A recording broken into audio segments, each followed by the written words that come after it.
চিংড়ি মাছটা আজ আমি যেভাবে দেখাবো সেটা হচ্ছে সবথেকে সহজ আর সবথেকে সুস্বাদু একটা রেসিপি। আজ আমি চিংড়ি মাছটা আলু দিয়ে বানাবো। মিডিয়াম সাইজের চিংড়ি মাছ, এটাকে আমরা বাগদা চিংড়ি বলি। তো চলুন রেসিপিটা দেখে নিন আমি কিভাবে এই অসাধারণ স্বাদের চিংড়ি মাছটা বানালাম। বন্ধুরা চ্যানেলে নতুন হয়ে থাকলে অবশ্যই চ্যানেলটা সাবস্ক্রাইব করে বেল আইকনটা প্রেস করে দেবেন আর লাইক কমেন্ট শেয়ার করে পাশে থাকার অনুরোধ রইল। তো দেখুন চিংড়ি মাছটা আমি আলু দিয়ে যেহেতু রান্না করব তার জন্য আলু ডুমো ডুমো করে কেটে নিয়েছি আর একটা পেঁয়াজ মিহি করে কুচিয়ে নিয়েছি। এই যে আমার চিংড়ি মাছ, যেটা আমি নুন হলুদ দিয়ে ম্যারিনেট করে রেখে দিচ্ছি। তার আগে চিংড়ি মাছ তো আপনারা জানেন কিভাবে পরিষ্কার করতে হয়, সেইভাবেই পরিষ্কার করে নিয়েছি।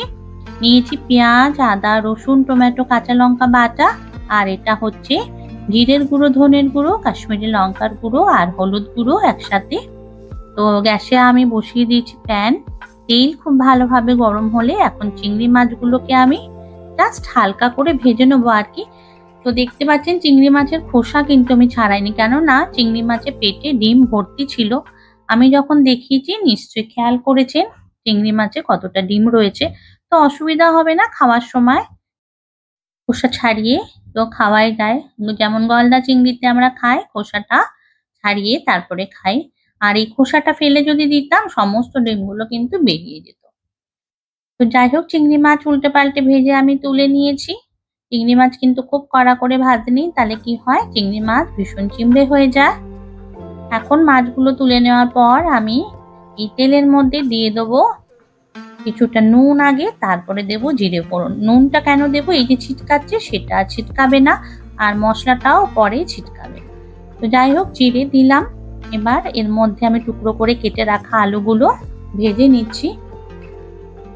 হালকা ভাজা হলে এর মধ্যে অ্যাড করব তেজপাতা আর গরম মশলা।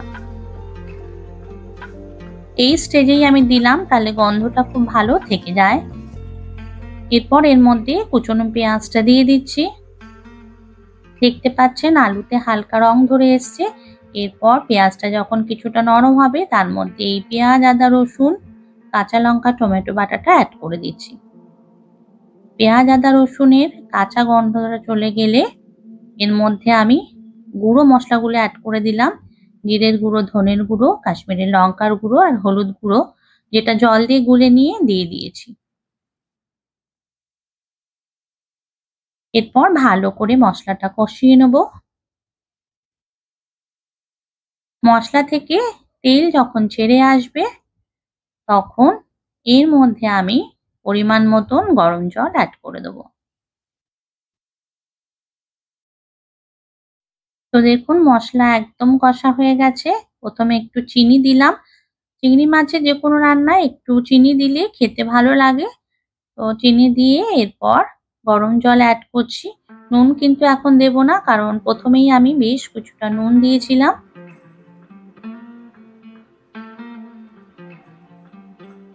দিচ্ছি গরম জল।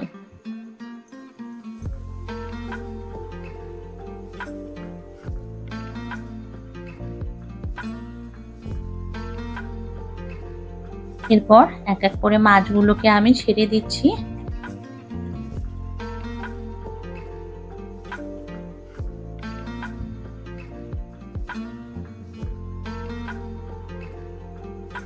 এখন আমি কভার করে দেব যাতে আলুটা নরম হয় আর মাছটাও নরম হয়।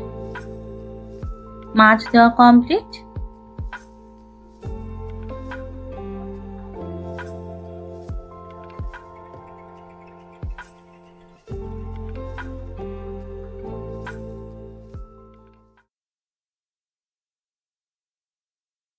ঢেকে দিলাম। তো কিছুক্ষণ পর ঢাকা খুলে এরপর মাছগুলোকে উল্টে দেব।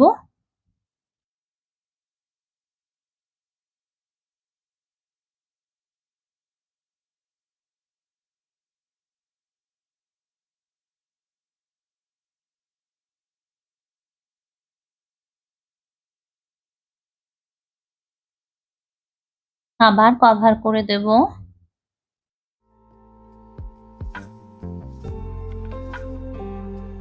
তো এখন মেশাচ্ছি গরম মশলা, যেহেতু চিংড়ি মাছ আমার রেডি হয়ে গেছে প্রায়। শুধু কয়েকটা জিনিস মেশাবো জাস্ট ফ্লেভারটা যাতে আরো বেশি এনহ্যান্স হয়।